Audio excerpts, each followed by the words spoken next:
Dear friends, I welcome all of you, and I would like to raise today a topic which is very important. It's about information and disinformation, and I will give you a concrete example of what I think is really disinformation and manipulation of media. So I want to make a reference on how Western media cover the topic of people evacuated from Mariupol. They have the same basic materials as Russian media, the same witnesses, the same settings in most of the cases.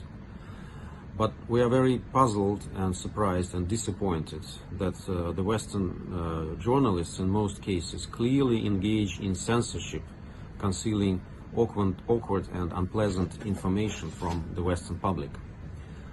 That's how the new Iron Curtain is being created with their help. I will give you only one concrete example, which was also highlighted today at our ARIA formula meeting in the United Nations Security Council. On May 2, a group of journalists from many countries interviewed a group of evacuees from Azovstal steel plant. One of them, Natalia Usmanova, was very vocal and emotional. That's why she appeared in many footages. For example, she spoke with Reuters, and this news agency published a short report with video reel at its website. Here is the screenshot of this report. I will first read what Reuters journalist relayed from her interview. So, Natalia Usmanova felt her heart would stop. She was so terrified as Russian bombs rained down on Mariupol, sprinkling her with concrete dust. I feared that the bunker would not withstand it. I had terrible fear, Usmanova said. Another quote. We didn't see the sun for so long, she said. She also recalled the lack of oxygen in the shelters and the fear that had gripped the lives of people hunkered down there. Usmanova said she joked with her husband on the bus that they would no longer have to go to the lavatory with a torch. And the last quote. You just can't imagine what we have been through. The terror, Usmanova said. I lived there, worked there all my life, but what we saw there was just terrible. And now let's watch this video reel that Reuters published on its website. In March, initially there were around 50 people in our bomb shelter, and there were about 40 in the neighbouring one. There were two of them placed like this, Department Number 1 and 2 bomb shelters. Roughly in March, people started leaving. It happened at the end of March. Maybe in April, people started to get out. Some of them got out. The shelling was so strong and it kept hitting near us. At the exit of the bomb shelter, at the top of the steps, you could breathe. There wasn't enough oxygen inside. I was afraid to even walk out and breathe some fresh air. I was afraid to stick my nose out. We came there by our own free will, as factory workers, to save ourselves. When we understood that it was getting closer to us, we got more and more scared and we tried to leave. We knew about the humanitarian corridors and we knew about the evacuation. We were not just let out.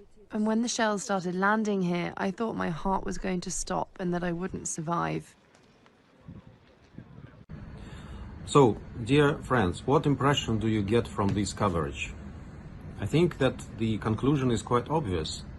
Natalia Usmanova was terrified, frightened by Russian strikes. She must be hating Russia for what it did to Ukraine. And thank God she is safe and now can go back to Ukraine. But reality is that Reuters heavily censored what she said in fact. So let's watch the remaining part of Natalia's account that was shown in full on Russian TV. Сейчас хотели бы на Украину или в Россию куда хотели? Не знаю, можно такое говорить? Мы честно, мы запуганы, мы не знаем, что можно говорить, что нельзя говорить, честно. Украину не говорить все, что угодно. Украину не хочу, честно. У нас семья решила единогласно в Украину не хочу. Но если мы решим вернуться, то только в Мариуполь, но не на Украину. То есть Украина как государство, да, вот как я гражданка Украины, ну, оно для меня умерло. Государство. Вместе с политиками, с вот этими всеми людьми, кто с нами такое сделали. Потому что, ну, я считаю, это тоже их вина в том, что они не договорились, правильно, не решили мирным путем этот конфликт изначально. Вот у меня вопрос, почему людей задержали в городе? То есть вы уже понимаете, начался обстрел, хотя мэр первый уехал с города. Мэр уехал, покинул город, а людей зажали в кольце, и стояла украинская армия, которая просто народ, обычное население, детей, стариков, больных не выпускали. Спрашивается, почему, зачем, за что? So, dear friends, it's hard to comment such a shameless manipulation. How will Western viewers learn the truth, especially when Russian TV channels are banned in your countries? Who is spreading propaganda there? I think you can make a judgment by yourselves. And I really am very disappointed with Reuters. I think this is the lowest standards of journalism. You are supposed to promote freedom of speech and access to information, but you chose the job of becoming soldiers of information war against Russia. I also have to note that the Spiegel magazine from Germany tried to publish extended version of interview with Natalia Usmanova for 3 minutes. This reel was long, and after several hours decided to delete it. And I think that there are no doubts why they did it.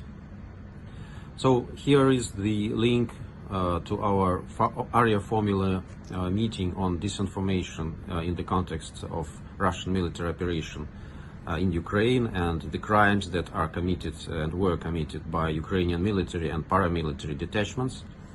You are very much welcome to follow this link. And stay tuned, there is more to come.